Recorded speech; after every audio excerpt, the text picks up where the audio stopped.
내 마음 안에 천사하고 악마가 동거를 하는데 신앙생활을 하는 이유는 천사가 승리하기 위해서, 내 마음 안에 천사가 승리하기 위해서 신앙생활을 하는 거예요.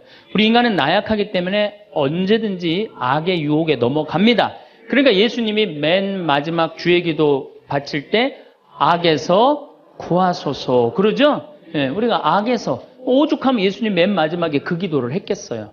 이 세상에 살아가면서 악의 유혹에 넘어가지 않을 사람은 한 사람도 없어. 매일 우리는 그 유혹에 넘어가요. 그 유혹을 물리칠 수 있는 능력이 바로 신앙생활이에요. 우리가 돌도로 빵이 되라고 그러는 거나 돌머리도로 서울대학 들어가라는 거나 다 뭐다? 욕심이다. 욕심이다. 욕심만 버리면은 우리 인간은 인생을 참 행복하게 살 수 있다. 예수님 말처럼 말씀이 가득 차 있으면은요, 인생이요, 조금 넉넉하지 않아도요, 즐거울 수 있어요. 미국의 제일 행복한, 우리나라도 마찬가지지만 제일 행복한 직업이 1위가 성직자예요, 성직자. 말씀이 있기 때문에 제일 행복한 말씀이 있기 때문에. 그래서 여러분들도 말씀이 내 마음 안에서 살아 움직일 수 있도록 깨어 기도해라. 그 아주 중요한 거예요. 원주 비행장이 있어요. 그래갖고 비행장이 있어서 재밌어요. 원주 비행장이 있어서 그 이글스라고 그 비행 전투단이 있는데 여기서 연습해. 우리 여기 평창 하늘에서 처음에 막 태극기 그릴 때 보면 막 엉망으로 그려요. 그 다음에 뭐 하트도 막 찌그러져서 그리고 한 2달 연습하면은 아주 잘 그려져요. 그래서 그 비행장이 있다. 신경 쓰지 마세요. 나한테 절을 하면 어떻게 한다? 권세와 영광을 주겠다. 우리가 악마의 유혹에 빠져서 나 잘난 척, 교만하느냐고 다른 사람 무시하고 주님을 섬겨야 되는데 주님도 안 섬기고 세상에 나만 섬기라고, 나만 잘났다고 우리 유혹에 많이 빠진다. 그것도 안 되니까 이번에는 악마가 예수님을 예루살렘 성전 꼭대기에 데리고 올라가서 당신이 하느님의 아들이거든 뛰어내려 보시오. 시험하는 거예요. 여기 계신 분들 중에서도 주위에서 그런 소리 많이 들으실 거예요. 너 성당 나가는데 왜 너만 그 꼴로 살아? 다른 사람 성당 안 나가도 잘 먹고 잘 사는데 넌 성당 나갔는데 왜 그렇게, 하느님이 있다면 네가 그렇게 고통스럽겠니? 주위에서 그렇게 악마들이 와갖고 얘기 많이 해요, 안 해요? 많이 해요. 그때 흔들리는 거예요. 정말로 하느님이 있다면은 내가 왜 이 고통을 겪지? 마음이 흔들리는 거죠. 근데 저는 사제생활 20년 정말 짧은 세월을 살면서 영혼이 있다는 거, 영원이 있다는 거, 귀신이 있다는 거, 연옥이 있다는 거, 이거 확실히 믿습니다. 너무 많이 경험을 해서 그래요. 제가 10년 전에 본당 신부할 때, 능평 성당에서 본당 신부할 때인데 성가대가 밤샘 피정을 해달라고 해서 밤 10시부터 11시까지 강의를 했어요. 강의를 했는데 막 강의가 끝났는데 성당 앞길에서 차 부닥치는 소리가 났어요.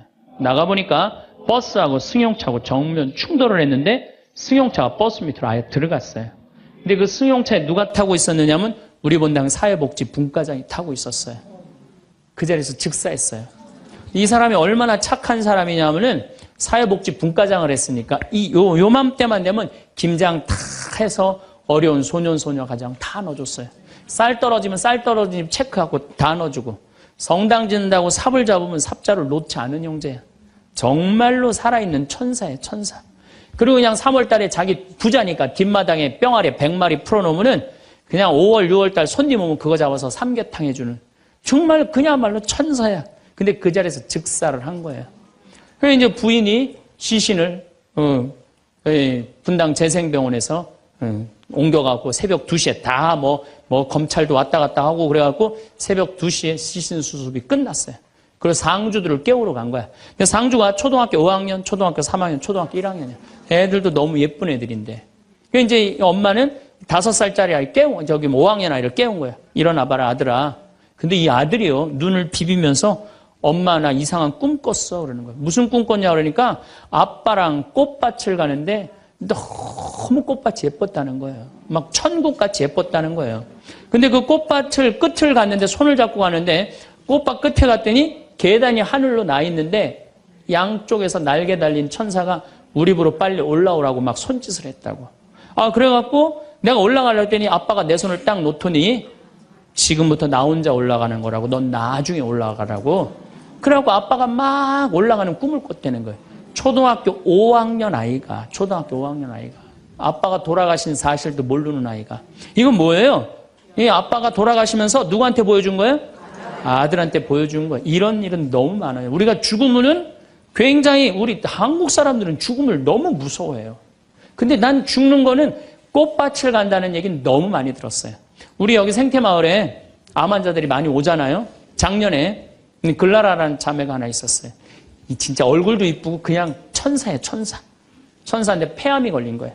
4년 전에 폐암이 걸려갖고 이 6개월밖에 못 산다고 그랬는데 여기서 정말로 행복하게 4년을 살았어요. 근데 그냥 남편도 천사, 그냥 아들은 또 서울신학교 다니고 있어요, 지금도. 그 둘째 아들도 천사, 막내딸도 남편 말할 것도 없고. 그런데 하여튼 4년을 살다가 뇌까지 전이가 된 거예요. 근데 나는 우리 집에 암 환자들한테 그런 얘기를 해요. 죽는 거 무서워하지 말아라. 그리고 왜 미리 땡겨서 걱정하냐. 3개월 후, 6개월에 죽을 거 지금 걱정하냐. 오늘 즐겁게 살자. 그러다 보니까 4년, 5년 살았으면 많이 사는 거죠. 6개월밖에 못 산다고 그랬는데. 그리고 내가 항상 그랬어요. 죽으면 행복한 대로 가는 거다. 맨날 그랬어요, 내가. 살아도 좋고 죽어도 좋고. 근데 이 분이, 이 글라라 자매가 뇌까지 전이 된 상태에서 죽은 거예요. 죽었는데 둘째 아들이 참 착해, 그 아들.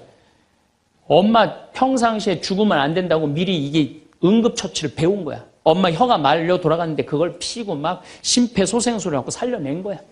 그래갖고 이 글라라 자매 살아나서 이제 일산병원에서 내가 만났어. 글라라 자매 그러더라고. 신부님, 내가 정말로 죽음의 여행을 떠나는데 너무 황홀하고 행복했다는 거야. 아, 정말 신부님 말대로 이게 죽는 게 이렇게 황홀하구나. 근데 그냥 아들놈이 살려놓은 거야, 그냥. 살려나갔고 그냥 깨보니까 그래서 한 3개월 정도 혼수 상태로 있다가 세상을 떠났어요. 나는 그분은 천당에 갔다고 확실히 믿습니다. 나는. 내가 미사도 맨날 봉헌하지만은 이미 천국에 가 있어요. 죽는 거는요, 결코 두려운 게 아니에요. 그리고 죽는데 꽃밭을 간다는 사람 난 너무 많이 봤어요. 미국에는 어떤 그 근사체험, 임사체험이라고 그래요. 죽음을 경험한 사람들 2만 명한테 물어본 거. 죽었다 살아 돌아온 사람들 3시간, 5시간 의학적으로는 죽었다 이런 사람들 3시간, 5시간 후에 살아 돌아온 사람들 물어보니까 모두가 공통적으로 뭐라고 그래요? 꽃밭을 간다는 모두가. 그리고 빛이 있는 대로 빨리 올라간다는 거. 내가 94년도에도 99살 먹은 할머니야. 병자성사라는데 내 손에서 마지막 기름을 바르고 내가 마지막 사제경까지 해주는데 돌아가신 할머니가 있어요.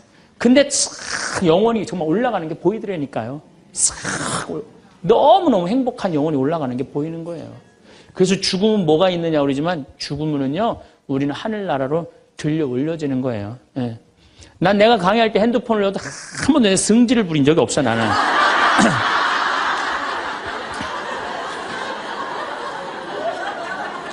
예. 하늘로 싹 불러 올라가는 거예요. 그래서 티베트에는 사자의 서라는 책이 있어요. 그 사자의 서라는 책을 보면은요, 죽으면은 꽃밭을 간다는 거. 동양이나 서양이나 거의 죽고 난 다음에 세상은요, 무섭고 깜깜한 데로 가는 게 아니에요. 그냥 죽고 난 다음에 세계가 너무 많은 거예요. 우리 죽고 난 다음에 뭐가 있냐고 그러지만 실질적으로 죽고 난 다음에는 하늘나라가 펼쳐지는 거예요. 그리고 여러분들 하느님 믿었으니까 어떻게 되는 거야? 어디로 가?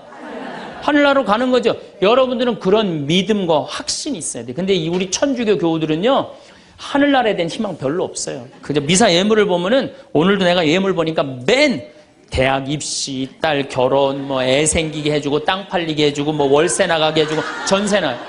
그건 미사 예물이 아니에요. 미사는 예수님의 십자가상의 제사를 통해서 우리가 구원의 업적을 쌓는 거예요.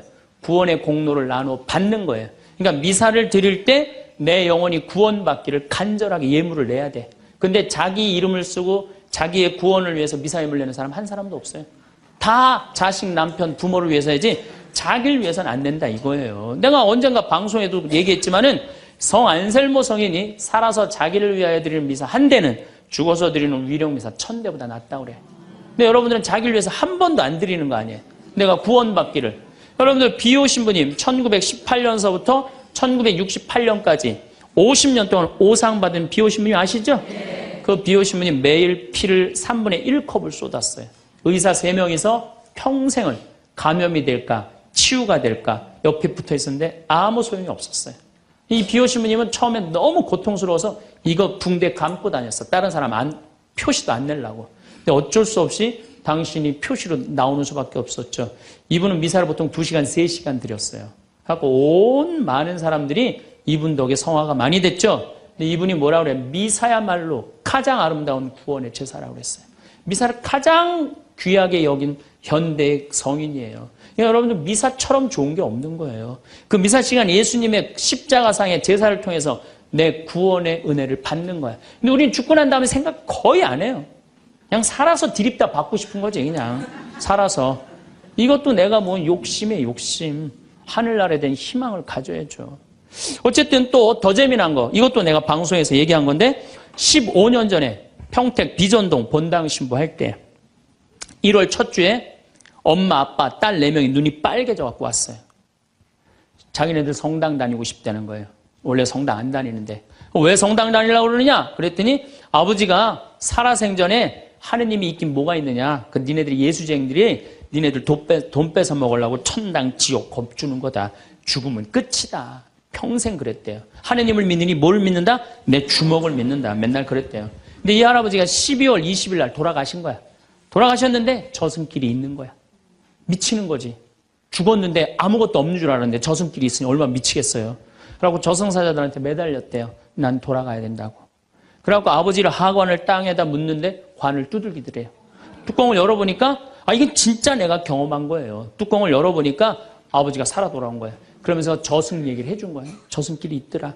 너희들 정말로 하느님을 믿어라. 그리고 일주일을 살고 돌아가신 거예요, 할아버지. 그러고 난 다음에 이제 1월 초에 나와갖고 눈이 빨개갖고 성당 나오겠다고.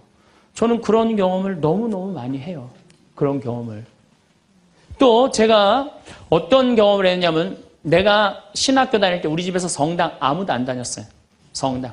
그러니까 내가 신학교 들어갈 때 어머니가 뭐라고 그랬냐면 내가 성당을 나가면 10손가락에 장을 찢은다고 그랬어요. 당신이 김옥금인데 황옥금으로 바꾼다고 그랬어. 근데 어머니 정말로 어머니 마음을 돌릴 수가 없더라고요. 그래서 내가 맨날 부모를 위한 기도 맨날 바쳤어요. 신학교 때. 1학년 때도 효과가 없고 2학년 1학기 됐는데 어머니가 세례를 받은 거예요. 너무 신기해. 꿈에 교황님이 왔다는 거예요. 요한바울 2세 교황님이 와갖고 이 집이 신부가 날 집인데 네가 고집을 피면 어떻게 하느냐. 그래서 성당 나가기 싫었는데 어쩔 수 없이 나간 거예요. 당신 내 팔자가 신부 팔자인 줄 알고. 그러니까 우리 어머니가 보통 분은 아니에요. 꿈에 상대해도 교황님 아니면 상대를 안 하니까. 그런데도 그때도 네가 성당 나가라 했으면 내가 안 다녔다는 거예요. 그러니까 완고하셨어요. 근데 자꾸 어머니한테 이상한 일이 벌어지는 거. 어떤 일이 벌어지느냐 하면은 2학년 1학기가 끝나고 어머니가 세례를 받았는데 그 우리 2층 집에 중풍 걸린 형제가 하나 있었어요. 이분이 평생 절에 다니던 분이에요. 경기도 사회복지국장까지 하던 분인데 한 15년인가 누워 있었어요. 근데 죽기 일주일 전에 3일 전에 부인한테 여보 수녀님 좀 데리고 오라고. 그래서 부인이 그랬대. 당신이 무슨 수녀님이냐고. 당신은 평생 절에 다녔으니까 스님을 모시고 와야 된다고. 아니라고. 아래층 신학생이 다니는 성당에 수녀님을 모시고 오라고. 도대체 왜 그러냐고 그러니까 비행기가 한 대 우리 집에 왔는데 나 데리고 갈 비행기라고. 그래갖고 탔더니 신부님하고 수녀님이 꽉 차 있더래. 그리고 의자가 딱 하나 비었는데 수녀님 여기가 당신 자리라고. 그래갖고 이분이 세례를 받은 거예요. 대세 받고 성체 영하고 싶다 그래갖고 이건 성체까지 다 영해주고 그러고 돌아가신 거예요. 그러니까 그냥 굳이 부인이 남편이 그러고 세상을 떠났는데 그냥 성당 다니면서 우리 어머니한테 데모해달라. 우리 어머니는 견진도 안 받고 데모한 거 얼떨결해. 데모해달라고 데모해준 거죠. 어머니 입장에서 좀 이상한 거지. 근데 내가 학부 4학년이 됐는데 내가 하도 난리를 쳐갖고 우리 동네 세례를 많이 받았어요. 신학교 들어간 난리를 쳐갖고 한 30m 떨어진 집이 내가 학부 3학년 때 세례를 받았는데 아들이 교통사고로 죽은 거야. 다음에는 딸이 교통사고로 또 죽은 거야. 오토바이 쳐서. 이거 안 된다. 굿하자. 그래갖고 이제 굿을 하는 거야. 굿을 막 하는데 이 굿이라는 게 진호기 굿이에요. 죽은 영혼을 위로하는 굿을 진호기 굿이라고 그래. 처음에 억울하고 분한 영혼을 위로한다고 춤을 춰요. 막 춤을 추다가 그 영혼하고 접신을 해요. 그래갖고 그 영혼이 미처 해주지 못한 말을 전해주는 걸 공수라고 그래. 공수. 막 공수를 하는 거야. 딸 목소리를 내갖고 엄마 아빠 너무 슬퍼하지 마라. 오빠는 천당에 갔고 나도 천당으로 가고 있는 중이야. 그러니까 너무 슬퍼하지 마라. 그리고 엄마 나 오토바이 쳐갖고 구치소에 가는 사람 합의 봐줘. 우리가 이렇게 좋은 데 가는데 뭐 이렇게 나쁘게 할 게 뭐 있어. 그리고 엄마 아빠는 나중에 우리 만나려면 성당에 열심히 다니라고. 그냥 무당이 그냥 혼수 상태에서 성당 열심히 다니라고 막 얘기를 하는 거야.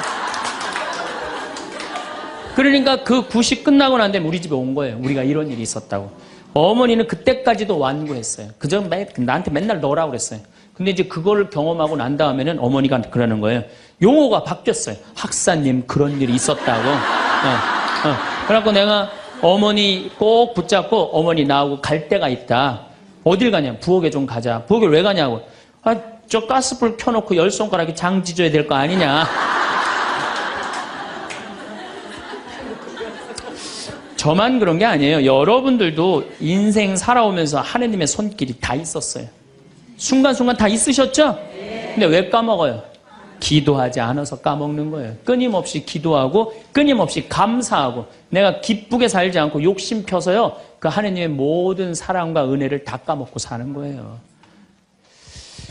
어쨌든 이거는 내 개인적인 신앙 체험이라면 내가 공적인 얘기를 좀 할게요. 이제 오늘 성모님 얘기를 좀 해야 될 것 같아.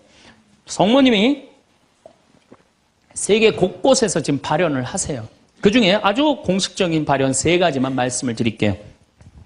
1531년 멕시코 과달루페에 성모님이 발현을 하세요. 1531년 12월 9일 날 발현하세요. 근데 이 12월 9일이 동방교회는 아예 처음부터 원죄 없이 잉태되신 축일이야. 우리는 나중에 지냈는데 동방교회는 처음부터 원죄 없이 잉태되신 성모님 축일이 12월 9일이에요. 그래갖고 이날 이제 이 57살 먹은 요한 디에고라는 인디언이 있었어요. 당시에 1517년, 18년에 스페인 사람들이 멕시코를 점령해요. 그러니까 10년, 15년도 안 된 거예요. 그래갖고 이 사람은 세례를 받았어. 요한 디에고라는 사람은 세례를 받았는데 부인도 죽고 자식도 없는 사람이야. 오로지 그냥 3시간 걸어서 비사참내 다니는 사람이야. 토요일 날 이제 성당을 간다고 갔는데 테페악이라는 언덕에 딱 올라섰는데 기가 막히 아름다운 음악이 들리고 코를 찌르는 기가 막힌 향내가 나는 거야. 가보니까 너무 아름다운 부인이 서 있는 거야. 성모님이 딱 나타나갖고 요한 디에고 나는 탄식하는 이들의 위로의 어머니고 도움을 청하는 이의 어머니다. 나의 사랑을 하느님의 구원을 온 세상에 전하기 위해서 이 언덕에 성당을 지라고 주마라가 주교한테 가서 얘기를 해라. 당시에 스페인 일대 주교가 와 있었어요. 주교한테 가서 얘기를 하라는 거야. 요한 디에고는 성모님을 너무 명명백백하게 봤기 때문에 의심하지 않고 주교관을 쫓아가요. 근데 이게 멕시코 사람이야. 완전히 까만 인디안이야. 그런데 주교관에 딱 갔더니 입구에서부터 못 들어오게 막는 거예요. 문지기들이 어딜 들어오느냐고. 아니 난 꼭 가야 된다고. 나 좀 들여다 보내달라고. 그래갖고 그냥 문지기들이 왔다 갔더니 주교님이 뭐냐 그러니까 아니 주교님 만나러 왔다고 들여보내라고. 그랬더니 요한 디에고가 내가 성모님을 만났는데 성모님께서 주교님한테 그 테페악이라는 산에다가 성당을 지나라고 전해주라고 그랬다고. 여러분들이 지금 남산을 가는데 남산 꼭대기 가는데 성모님이 딱 나타났어요. 너무 아름다운 모습으로.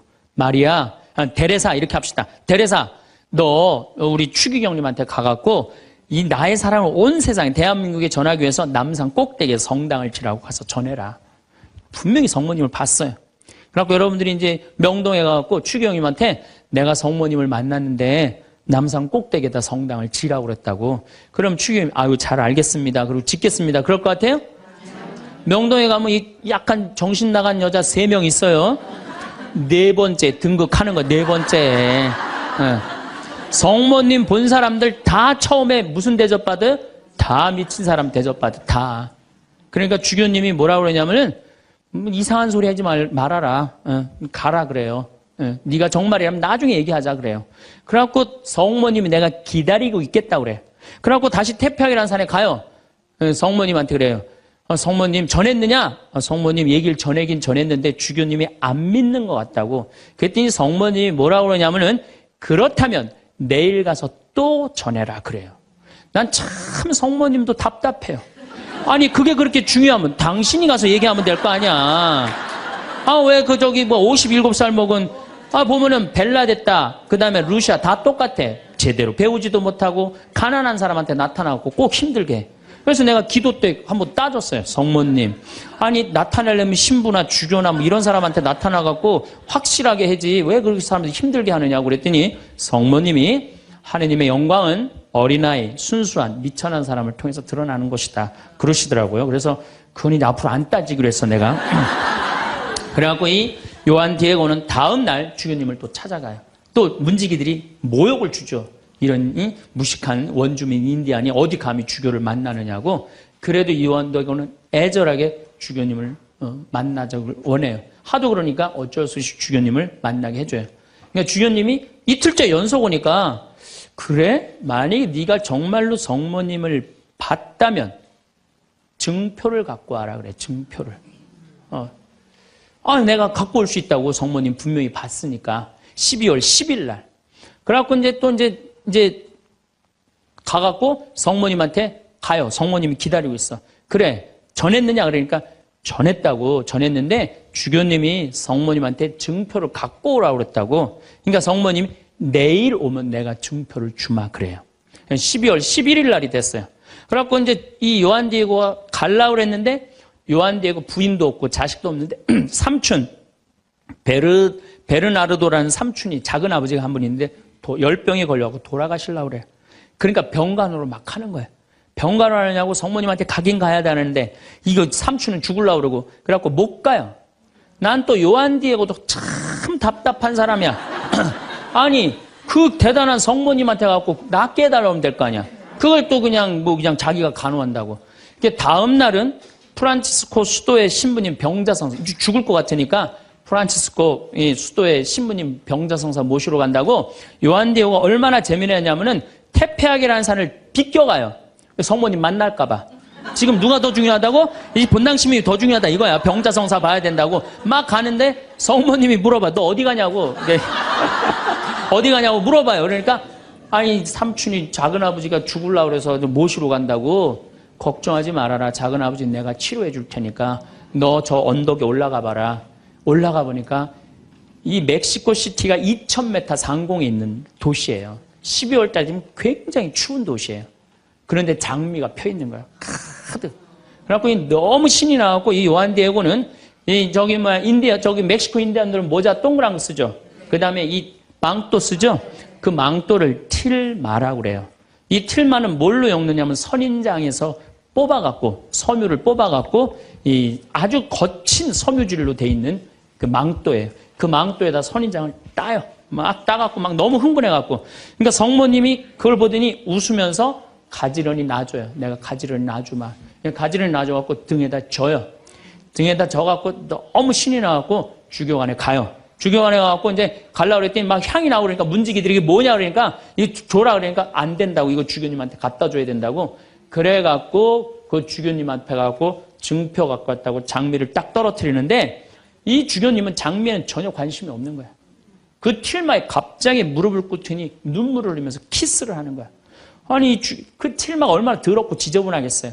왜 그러나 우리가 틸마를 내려봤더니 자기가 본 성모님이 그 틸마에 새겨져 있는 거야. 그대로. 그런데 이 새겨져 있는 색깔 자체가 이건 도저히 1500년대에 만들 수 없는 색깔이야. 너무 예쁜 거 성모님이. 너무 예쁘고 너무 곱고 옷 색깔도 너무 화려하고. 그러니까 과학자들이 계속 연구를 해봤어요. 과연 1500년대에 저 물감을 만들 수 있을까? 그 과학자들이 결론은 못 만든다. 그래갖고 그냥 이 소송당에 이제 주교님 소송당에 걸어놓고 성당을 진 거죠. 그리고 12월 10일 날 같은 날 성모님은 베르나르도라는 삼촌한테 나타나서 다 치유를 해줘요. 그리고 네 조카가 이런 기적을 발현을 봤다. 다시 한번 확증을 해주죠. 그 바람에 7년 사이에 인디언들이 멕시코 스페인 사람들이 무서워서 나와서 세례를 안 받거든요. 세례를 안 받다가 800만 명이 7년 만에 다 세례를 받아요. 나는 유럽 교회는 사도들이 전교를 했다면 아메리카는 성모님이 난 정교했다고 믿어요. 성모님이. 그래서 그 수많은 사람들이 순례를 하잖아요. 근데 더 기가 막힌 건 이 선인장에서 엮은 거는 30년, 50년이면 사고 없어져요. 근데 500년이 지난 지금도 그대로 모셔져 있는 거예요. 500년이 지난 지금도. 제가 지난 40일 동안 LA 순회 강연을 갔는데 중간 일주일 동안 성모 승천 대축일 그 기간 동안을 멕시코의 과달루페에 갔다 왔어요. 갔다 왔는데요. 1m 20된 그 성모님 사진이요. 그 칠마에 새겨진 게요. 저 아직도 살아있는 것 같아요. 너무너무 은혜롭고. 그러니까 여러분들 그 뭐 나는 신앙이 약하다. 성주순례 가면 돼요. 성주순례. 성주순례 가갖고 하느님의 살아있는 증표를 보면 돼. 예루살렘에 가보고 이집트에 가보고 티벳 이번에 지진 일어난 어디야? 터키도 가보고 그리스도 가보고 그러면은요 살아있는 하느님 역사 안에 왔다 가신 예수님을 만날 수 있어요.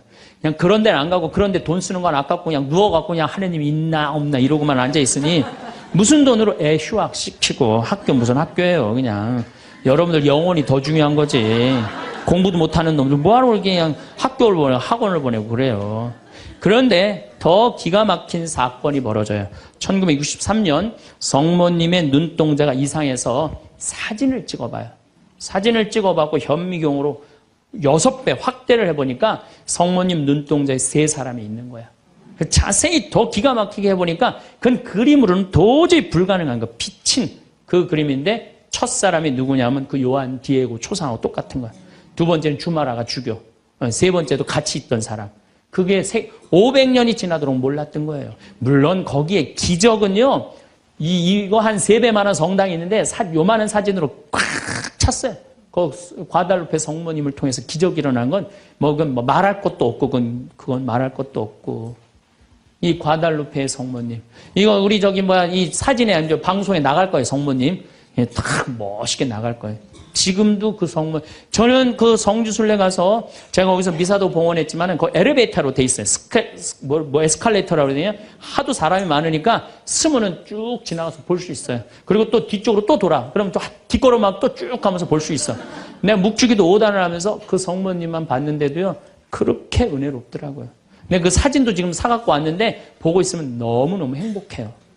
성모님이 얼마나 우리 아들 구원 사업을 많이 신경을 쓰시겠어요. 또 1858년 2월 11일부터 7월 16일까지 18번에 걸쳐서 벨라데타라는 소녀한테 나타나요. 누르드의 성모님. 이 피레네 산맥 밑에 있는 조그만 동네에 누르드라는 게, 그 보면 그냥 저 피레네 산맥이 꼭대기까지 보여요. 근데 이 아이가 너무 가난한 거야. 2월 11일 날 피레네 산맥 프랑스 끝에 있으면요 추워요. 너무 추워갖고 땔감을 모으러 가. 막 땔감을 모으러 가는데 동굴에 빛이 나는 거야. 부인이 보이는 거야. 너무 아름다운 마담이 보이는 거야. 너 나한테 계속 올 수 있느냐? 네, 마담. 처음에 이름을 밝히지 않아요. 그리고 이 벨라데타도 14살 난 아이도 마담이라고 그래. 근데 동생한테 얘기를 해요. 야, 너 비밀 지켜야 된다. 내가 오늘 성모님 봤거든. 그러니까 아무한테도 말하지 말아라. 근데 이 동생이 집에 가자마자 엄마, 언니가 성모님 봤대. 그러니까 엄마가 어떻게 했을 것 같아요? 귀싸대기를 때려요. 그걸 쓸데없는 소리 하지 말라고. 그러니까 성모님 보고 되게 많이 맞아요, 보면은. 많이 맞아. 성모님 보는 게 좋은 거 아니야, 여러분들. 괜히 성모님 봤다 어디에 가면 꼭 꽂은 사람 취급당하니까 나한테 성모님이 나타났으면 좋겠다. 그런 거 꿈도 꾸지 마세요. 쓸데없는 소리 하지 말라고. 그런데 계속 나가요. 그런데 2월 25일 날 성모님이 자꾸 그 동굴 밑을 파라는 거야. 자꾸 파니까 물이 솟아나오는 거야. 거기 씻어라. 그 사람들이 제가 뭐 성모님을 봤다니까 사람들이 모이기 시작하는 거야. 자꾸 모이기 시작하는데 그 눈병이 온 사람이 그걸 씻으니까 싹 낫기 시작하는 거야. 하루에 40만 리터씩 물이 펑펑 쏟아져 나오는 거죠. 그러니 자꾸 사람들이 이제 물어보니까 본당 신부님이 벨라데타를 불러요. 얘야, 너 그분을 만나면, 성모님을 만나면 이름이 뭐냐고 물어봐라. 그랬더니 벨라데타가 맹랑한 소리를 해요. 그분은 성모님이 아니다. 그분은 그냥 부인이다. 너무 아름다운 파란 띠를 한. 여러분 루르드 성모님 파란 띠 아시죠? 파란 띠를 한 부인이다. 부인, 마담이다. 글쎄 마담이든 뭐든 이름을 좀 알아갖고 와라. 그래갖고 3월 25일 날 중요한 성모 영모 축일이죠? 만났어요. 만나고 이렇게 물어봐요. 마담, 본당 신부님이 이름이 뭔지 알아보라고 그랬다고. 그랬더니 성모님이 내 이름은 꾸에소에 에라 임마꿀라타 콘셉시우다 딱 그래. 아, 얘는 라틴어를 배운 적도 없는 애야. 그리고 그 피렌체 언어를 쓰는 아이야. 라틴어를 배운 적도 없는 아이인데 성모님이 꾸에소에 에라 임마꿀라타 콘셉시우 이러니까 그거 안 까먹으려고 막 입술로 막 되네요. 꾸에소에 에라 임마꿀라타 콘셉시우. 그래갖고 본당 신부 문을 확 열면서 이름 알아왔다고. 뭐라고 그러느냐? 꾸에소에 에라 임마꿀라타 콘셉시우랍니다. 그랬더니 본당 신부 너 그 무슨 뜻인지 어떻게 아느냐? 그랬더니 벨라데타가 뭐라 그러냐면 난 무슨 뜻인지 나 안 잊어먹으려고 이게 외우느냐고 죽을 뻔했다고. 정말로 그래요. 정말로. 너무 힘들었다고. 그래갖고 본당 신부한테 얘기를 했는데 깜짝 놀라는 거 본당 신부가. 왜 놀라느냐면 그게 무슨 뜻이냐면은 라틴어인데 임마꿀라타가 깨끗하다라는 뜻이야. 콘셉시우라는 게 임신했다라는 거. 원죄 없이 잉태된 교리가 1854년에 반포가 돼요. 4년 전에 교황청에서. 그런데 성모님은 항상 당신에 대한 교리가 반포되면 발현을 통해서 꼭 알려줘요. 확증을 시켜주는 거죠. 그러니까 이게 발현인가 보다. 그래갖고 거기서 이제 성당을 짓고 수많은 사람들이 순례를 하고 거기에 이제 물이 펑펑 쏟아져 나와갖고 어떻게 수많은 사람들이 기적을. 그래갖고 거기도 의사들이 있어요. 이 자연 치유냐 기적이냐. 뭐 기적을 함부로 해주는 건 아니지만 그래 거기 간 사람들이 다 그 물 먹고 많이 낫고 그러잖아요. 나는 그 루르드에 가서 난 루르드도 갔어요. 루르드도 어디야 테페아 과달루페도가 루르드도 갔어. 나도 거기서 가서 세례했어요. 루르드에 나는 물에 들어가고 이렇게 기도했어요. 난 여기 온 걸로 족하니까 제발 나한테 기적 일으키지 말라고. 난 지금도 충분하다고. 그것만 해도 충분하죠. 이게 바로 루르드의 성모님이에요. 자, 세 번째 발현. 1917년 포르투갈 파티마의 발현이에요. 많이 들어보셨죠? 네. 이 발현은 더 특별해. 9살 루시아, 8살 히아친타, 6살 프란치스코. 이 세 꼬마한테 나타나는 거예요. 얘네들 역시 당연히 뭘 몰라? 글 모르는 아이들이에요. 목동이에요, 목동. 맨날 양 풀어놓고 놀던 아이들이에요. 그런데 이 아이들은 더 특별한 일이 벌어집니다. 어떤 일이 벌어지느냐 하면은 1916년에 이 1차 세계대전 막 끝날 때 1916년에 천사가 나타나요. 3번 나타나요. 너희들한테는 특별한 분이 올 거니까 묵주기도를 열심히 해라. 이렇게 얘기를 해요. 마지막에는 성체까지 영해줘요. 천사가. 특별한 경우죠. 그래갖고 5월 13일 날, 1917년 5월 13일 날, 이날도 이 아이들이 막 양 풀어놓고 신나게 노는데 성모님이 떡갈나무 위에 탁 나타나는 거예요. 너무 아름다운 성모님이. 그래갖고 루시아, 히아친타, 프란치스코 너희들 매달 13일 날 여기 와줄 수 있겠느냐. 네, 오겠습니다. 나는 로사리오의 모후다. 여러분들 이 성모님이 그 유명한 그 계시가 뭐예요? 죄인들의 회개. 그렇죠? 그 다음에 또 뭐가 있어요? 연옥 영혼들을 위해서 기도하고 그 다음에 공산주의 회개를 위해서 기도하라는 그 세 가지 성모님이 내리신 계시죠. 뭐 당연한 거죠. 그런데 7월 13일 날은 이 루시아가 천당, 지옥, 연옥을 세 개를 다 봐요. 그리고 이 루시아는 오랫동안 살죠. 오랫동안 사는 히아친타하고 프란치스는 중간에 다 죽지만 어렸을 때 루시아한테는 특별한 성모님이 계시를 많이 했죠. 근데 9월 달에 사람들이 3만 명이 모여요. 3만 명이. 왜 3만 명이 모이냐면 자꾸 너무너무 유명해지니까. 그런데 이때 꽃비가 막 내리는 거야. 근데 사람들한테 올 땐 다 녹아내리는 3만 명이 다 같이 경험을 하는 거예요. 10월 달에는 마지막 발현 때는 7만 명이 모여요. 7만 명이. 그런데 전날부터 폭우가 쏟아지는 거야. 폭우가 막 쏟아지고 그 차가 얼마나 많이 모였냐. 100대가 모여요. 100대. 1917년에 차 100대면요. 엄청나게 많은 거예요. 마차 130대, 자전거 100몇 대. 그리고 7만 명이 걸어서 그냥 환자들 끌고 그냥 다 7만 전 세계에서 온 거예요. 유럽 전 세계에서. 근데 그냥 전달도 12시에 딱 오셨는데 아니 10월 13일 날 12시에 성모님이 나타난다는데 계속 폭우가 쏟아지는데 안 나타나는 거예요. 그러니까 성모님이 안 나타나니까 그 신부님이 뭐라 그래요? 한 신부님이 뭐라 그러냐면은 내가 이거는 일부러 여러분들 읽어주려고 내가 적어 갖고 왔어요. 이 전날 밤 그곳을 꼬박 세운 한 신부가 물었다. 몇 시에 오시니? 정오에 오십니다. 루치아가 대답했다. 그 신부는 시계를 본 후 다시 루치아를 보면 봐, 지금이 정오란 말이야. 그 부인은 거짓말쟁이라고 우리에게 말할 셈이니 그 신부는 참지 못하고 어린이들을 의심쩍어 했다. 그리고 또 시계를 보았다. 하지만 정오가 넘었잖아. 여러분 모두가 한 사이라는 것을 모르시겠습니까? 있을 수 없는 일입니다. 성모님의 발현은 없다는 거예요. 집으로 가세요. 다들 집으로 가세요. 이래요. 근데 루시아는 부인께서 오신다고 하셨습니다. 신부님, 전 그분께서 약속을 지킬 것을 믿고 있습니다. 12시에 오기로 했는데 성모님이 안 오기로 루시아가 얘기를 했는데, 근데 1시에 갑자기 비가 그쳐요. 난 또 성모님도 정말로 답답해요. 아니 12시에 오기로 했으면 12시 와야 될 거 아니야. 왜 1시간 동안 애를 괴롭혀, 애들을. 1시에 갑자기 비가 맺히고 구름이 걷히는 거예요. 거치면서 태양이 비치는데 기가 막힌 장면이 벌어지는 거예요. 태양이 돌면서 무지개 색깔이 나면서, 그리고 의심을 품었던 많은 사람들이 와요. 여기도 이제 그 내용이 나와요. 의심을 품었던 사람들이 뭐라고 그러냐면, 하느님 우리 죄를 용서해 주소서, 이렇게 얘기를 해요.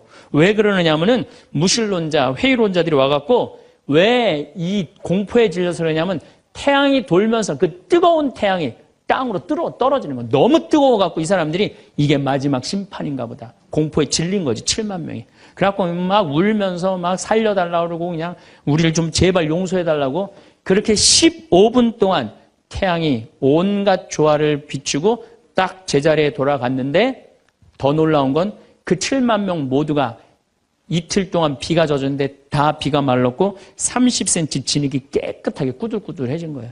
7만 명이 완전히 뭐 한두 명이 본 게 아니라 그 사진을 보면요, 다 이러고 쳐다보고 있는 거예요, 하늘을. 이게 바로 파티마의 성모님이에요. 이렇게, 아니 온 세상에 하느님의 현존하심이 명명백백한데, 그래 난 파티마는 내년 2월 달에 또 성주순례 가요. 나는 돈 생기면 무조건 성주순례 가자, 이게 내 신조예요. 네, 네. 이제 파티마에 갈 거예요. 여러분들도 성지 다니세요. 예루살렘도 가시고, 제발. 아니, 개신교 다니는 분들은 어떻게 해서든지 돈 모아서, 개 모아서 가는데, 천주교들은 안 가. 하늘나라에 대한 희망이 없어서 그래요. 어떻게 해서든 이 세상에서 복 받으려고 돈 조금 쓰는 거 아까운 거야. 내가 첫날 말했죠. 돈은 쓴 것만 내 돈이에요. 여러분들 아껴봤자 아무 소용 없어요. 그것도 성주순례 가기 위해서 어떻게? 쓰셔요. 네. 자, 그렇다면은 아직도 나는 의심이 간다. 그렇다면 내가 가장 확실한 증거를 하나 댈게요. 그게 뭐냐면 예수님이에요. 예수님. 예수님이라는 분이 2000년 전에 이 세상에 왔다 가셨어요. 아니, 그분이 안 왔다 갔다 하면 베드로라는 존재가 탄생했겠어요? 안 탄생했겠어요? 베드로라는 사람은 탄생할 수가 없어요. 베드로, 2대 교황 리노, 3대 교황 클레토, 4대 교황 클레멘스, 알렉산더, 식스토, 이래갖고 지금 교황이 265대예요.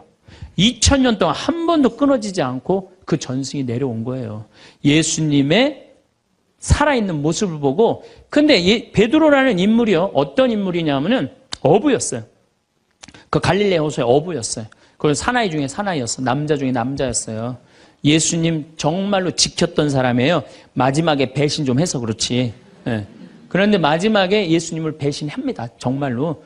왜냐하면 그 스승이 그렇게 허망하게 죽을 줄은 꿈에도 몰랐거든. 그래갖고 배신하고 도망가 버려요. 네. 그런데 부활했다는 거야. 그래도 안 믿어요. 그래도 안 믿고 어떻게 갈릴레 호수 가고 물고기를 잡아요. 근데 또 나타난 거야. 미치는 거지, 베드로는. 아니 그냥 죽었으면 한 일주일이나 한 달 후에 나타나면 얼마나 좋아. 계속 3일 만에 계속 나타나네. 그러니까 물속에 뛰어들고. 그리고 40일 동안 예수님하고 생활하면서 이 사람의 인생은 완전히 바뀌어요. 어떻게 바뀌느냐. 베드로가요, 대단한 말 하지 않아요. 돌아다니면서 내가 예수님을 만났는데 이 예수님이 십자가에 못 박혀서 처참하게 돌아가셨는데 3일 만에 부활하셨다. 자, 내 예를 들면 좀 그렇고, 여러분들 만약에 본당 신부님이 죽었는데 3일 만에 다시 살아났어. 완전히 땅까지 다 묻어놨는데 3일 만에 주일날 딱 나타나갖고 나하고 같이 밥 먹자 그러고 강론을 했어. 여러분들 주에 나가갖고 우리 신부님 죽었는데 3일 만에 살아나왔다고 얘기할 것 같아요, 안 할 것 같아요? 아마 온 세상 돌아다니면서 얘기할 거예요. 그렇죠? 그 경험이 베드로한테 있었던 거예요. 그 예수님을 40일 동안 보고 가만히 있을 수가 없었던 거야. 이젠 죽음도 불사하는 거지. 그 12제자가 다 같이 경험한 제자 11제자가 온 세상을 돌아다니면서 그걸 전한 거예요. 그 전하고 전한 게 지금까지 우리한테 내려온 거야. 그럼 이 성서, 그 사람들이 이제 베드로가 전한 얘기를 적어갖고 성서 안에 예수님을 써놓은 거예요. 우리가 성서에 예수님이 한 말씀은 살아 움직이는 그분의 2000년 전의 현존이야, 현존. 그것만 읽어도 가슴이 아마 미어 터질 것 같아요. 근데 그냥 성서도 안 읽고 성지순례도 안 읽고 그냥 맨날 천장에 누워갖고 예수님 있는 거야 없는 거 이러고 의심을 하고 앉아있으니 이게 얼마나 한심한 유혹에 얼마든지 빠질 수 있어요. 자, 그랬더니 이제 여러분들 이제 오늘 이제 신앙심이 생겼어. 좀 생겼어요? 네. 그래, 맞아. 생겼어. 이제 하느님은 확실히 계신 거야. 성모님도 있고 예수님도 있고 오늘은 굳건한 마음으로 믿음으로 돌아갔어. 오늘 잘 때요. 악마가 와서 뭐라고 그럴 것 같아요. 야, 그거 신부님, 그거 개인적인 얘기지. 그거 아니야. 있긴 뭐가 있어. 없어. 계속 끊임없이 유혹받아요. 그렇다면 우리가 이 유혹에 안 빠지려면은 어떻게 해야 되느냐?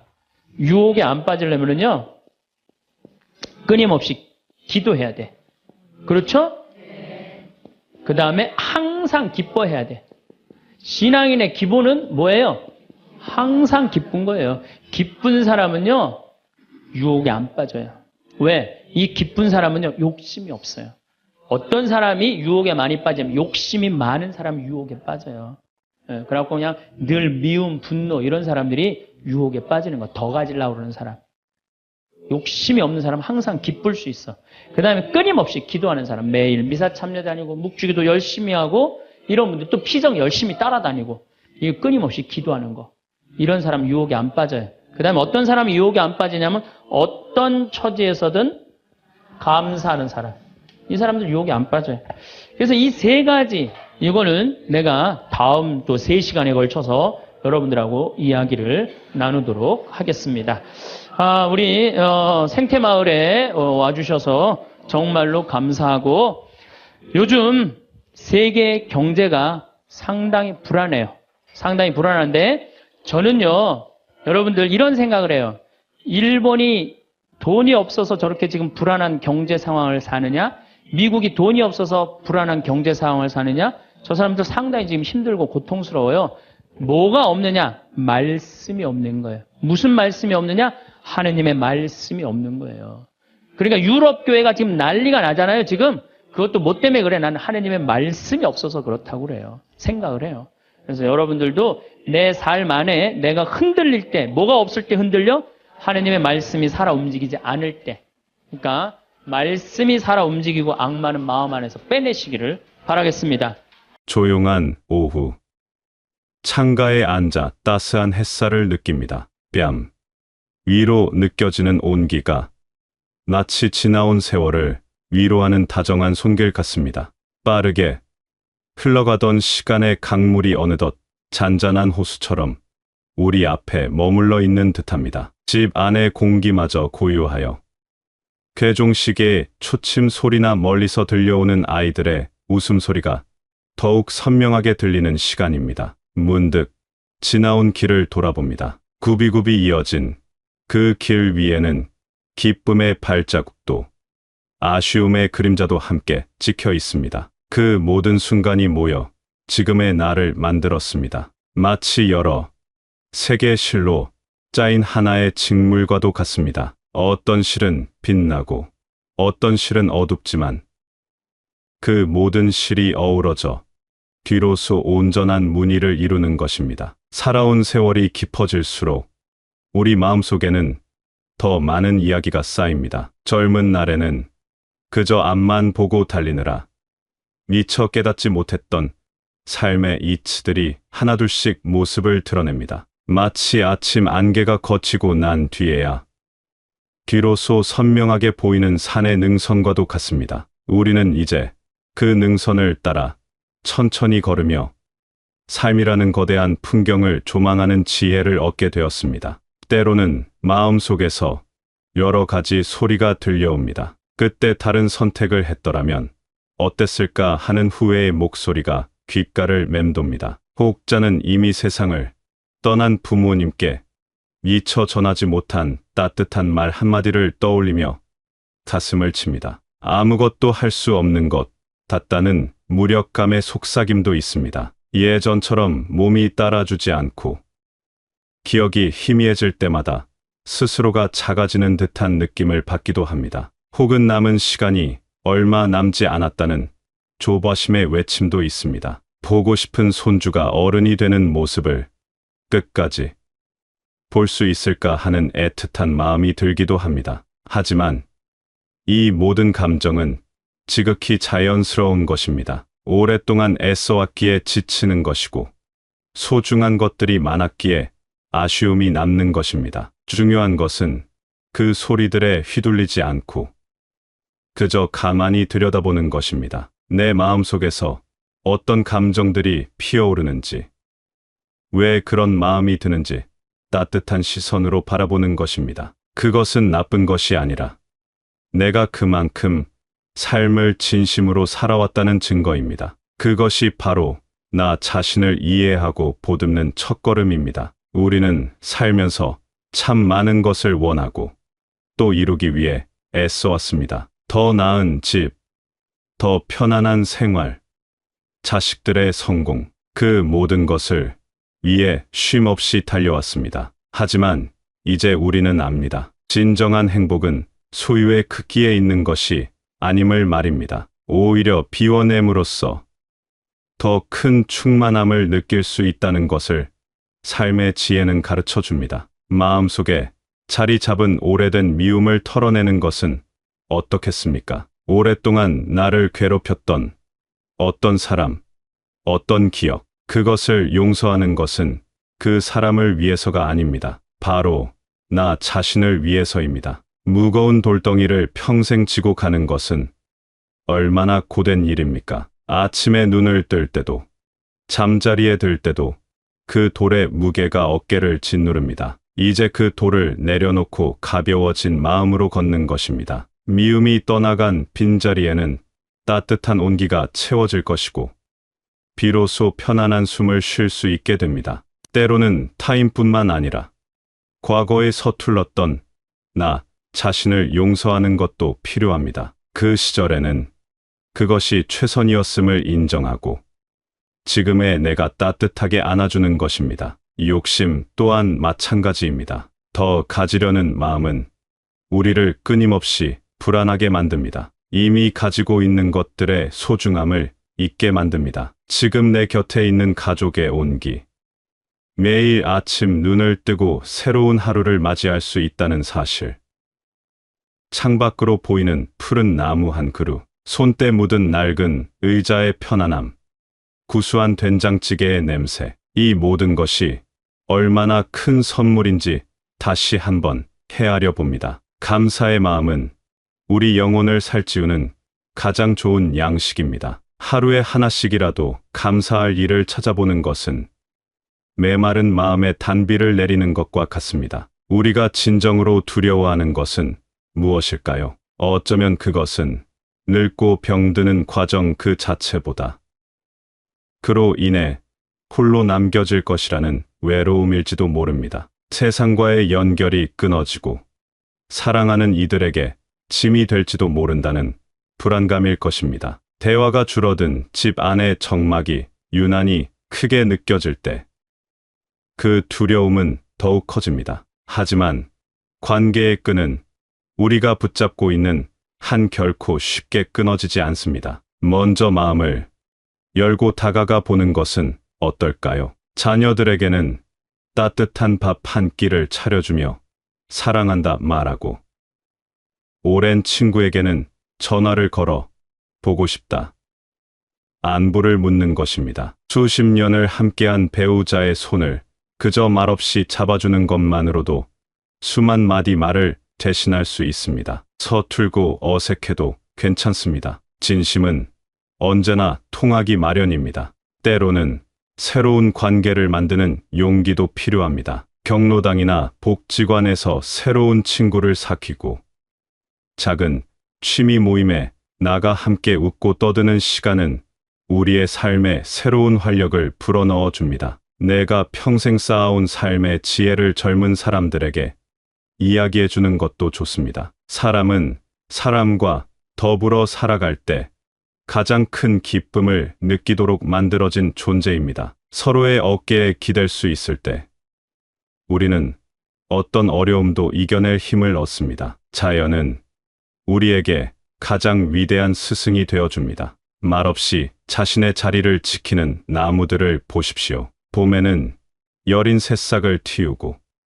여름에는 땀 흘리듯 무성한 잎으로 그늘을 만들고 가을에는 평생의 노력을 담아 화려한 단풍으로 세상을 물들인 뒤 겨울에는 모든 것을 비우고 묵묵히 추위를 견뎌냅니다. 그리고 이듬해 봄, 어김없이 다시 새 생명을 피워냅니다. 우리의 삶도 이와 다르지 않습니다. 뜨거운 열정으로 가득했던 청춘의 여름을 지나 풍성한 결실을 맺는 인생의 가을을 맞이했습니다. 그리고 이제는 모든 것을 내려놓고 조용히 자신을 돌아보는 겨울의 시간을 보내고 있습니다. 하지만 이 겨울은 끝이 아닙니다. 새로운 시작을 준비하는 고요하고 거룩한 시간입니다. 겨울의 앙상한 나뭇가지 속에서 이미 봄의 새싹이 준비되고 있음을 우리는 압니다. 가까운 공원이나 숲길을 걸어보는 것도 좋습니다. 흙의 냄새를 맡고 바람의 소리를 듣고 시시각각 변하는 하늘의 빛깔을 바라보는 것만으로도 우리 마음은 평온을 되찾습니다. 작은 강물이 바위를 만나면 싸우지 않고 비켜 흐르다가 결국에는 거대한 바다와 하나가 되는 것을 보십시오. 그처럼 순리에 몸을 맡기는 지혜를 배웁니다. 거대한 자연의 품에 안겨 있으면 나를 짓누르던 걱정과 근심이 얼마나 작은 것이었는지 깨닫게 됩니다. 우리는 자연의 일부이며 그 거대한 순리 안에서 살아가고 있음을 온몸으로 느끼게 됩니다. 죽음이라는 단어는 우리에게 서늘한 두려움을 안겨줍니다. 하지만 죽음이 있기에 우리의 삶은 더욱 소중하게 빛나는 것인지도 모릅니다. 끝이 정해져 있기에 우리는 매 순간을 더욱 의미 있게 살아가려 노력하는 것입니다. 죽음을 삶의 끝, 모든 것의 소멸이라고 생각하면 두려움에 사로잡히기 쉽습니다. 하지만 관점을 조금만 바꾸어 보면 어떨까요? 긴 여행을 마치고 마침내 고향 집으로 돌아가는 과정이라고 말입니다. 이 땅에서 맡았던 모든 소임을 다하고 슬픔도 고통도 없는 가장 편안한 안식처로 돌아가는 것이라고 생각해 보는 것입니다. 오랜 세월을 함께한 낡고 무거운 옷을 벗고 새롭고 가벼운 옷으로 갈아입는 것과 같을 수도 있습니다. 육체의 고통과 마음의 번뇌로부터 자유로워지는 것입니다. 수많은 이야기에서는 마지막 순간에 평온한 미소를 짓거나 아름다운 꽃밭을 보았다는 사람들의 경험이 전해집니다. 그것은 아마도 죽음이 끔찍한 고통이 아니라 새로운 차원으로의 평화로운 이동임을 보여주는 것일지도 모릅니다. 우리가 남기고 가는 것은 재산이나 명예가 아닙니다. 우리가 살아있는 동안 나누었던 사랑의 기억들입니다. 누군가에게 건넸던 따뜻한 위로의 말 한마디, 힘들 때 잡아주었던 손의 온기, 함께 웃고 울었던 수많은 순간들, 자식들의 마음 속에 심어준 정직과 성실의 가르침, 그것들이야말로 영원히 사라지지 않는 우리의 진짜 유산입니다. 우리의 삶은 우리를 기억하는 사람들의 마음 속에서, 그리고 우리가 세상에 남긴 선한 영향력 속에서 계속해서 살아 숨 쉴 것입니다. 그러니 마지막을 두려워하며 천재의 삶을 어둡게 만들지 마십시오. 오히려 마지막 순간에 내 삶은 참으로 충만하고 행복했다 고 말할 수 있도록 오늘 하루를 정성껏 살아내는 것이 중요합니다. 이제 우리는 삶의 지혜를 통해 압니다. 행복은 먼 곳에 있는 파랑새가 아니라 우리 마음속에 있다는 것을 말입니다. 행복은 큰 성취에서 오는 것이 아니라 아주 사소하고 일상적인 순간들 속에 보석처럼 숨어 있습니다. 우리는 그 보석을 찾아내는 기쁨을 매일 누릴 수 있습니다. 아침에 눈을 떴을 때 통증 없이 개운한 몸으로 일어날 수 있음에 감사해 봅니다. 따뜻한 물로 세수를 하고 정성껏 차린 아침 식사를 맛보는 그 순간에 집중해 봅니다. 텔레비전에서 흘러나오는 재미있는 이야기에 소리내어 웃어보고 창가에 놓인 화분에 물을 주며 생명의 신비에 감탄해 봅니다. 낡은 사진첩을 꺼내 들고 빛바랜 사진 속 젊은 날의 나를 만나보는 것도 즐거운 일입니다. 이 모든 순간들이 모여 우리의 하루를 만들고 우리의 인생을 이룹니다. 우리는 그저 그 순간들을 놓치지 않고 온전히 느끼기만 하면 됩니다. 과거에 대한 후회나 미래에 대한 불안으로 지금 이 소중한 순간을 흘려보내지 않아야 합니다. 지나온 모든 길에 의미가 있었습니다. 잘했던 일은 보람으로 남고 실수했던 일은 교훈으로 남았습니다. 기쁨의 순간은 추억이 되고 슬픔의 순간은 우리를 더 깊이 있는 사람으로 만들었습니다. 그러니 그 어떤 시간도 헛된 것은 없었습니다. 자신의 삶 전체를 따뜻하게 끌어안고 애썼다. 괜찮다.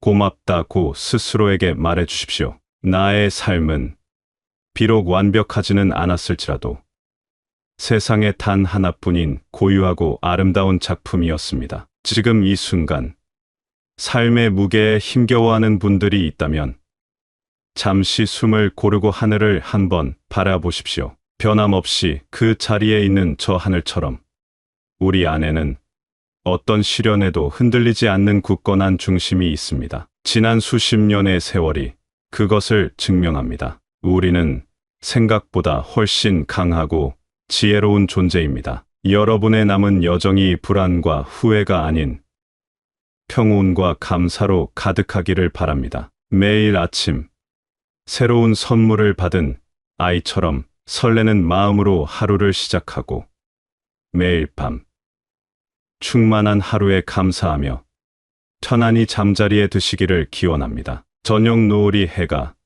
지기 직전에 가장 찬란한 빛을 뽐내는 것처럼 우리 인생의 마지막 장 역시 가장 깊고 아름다운 빛으로 채색될 수 있습니다. 여러분의 삶은 그 자체로 한 편의 아름다운 이야기입니다. 그리고 그 이야기의 마지막 장은 세상에서 가장 평화롭고 따뜻한 문장들로 채워질 것입니다.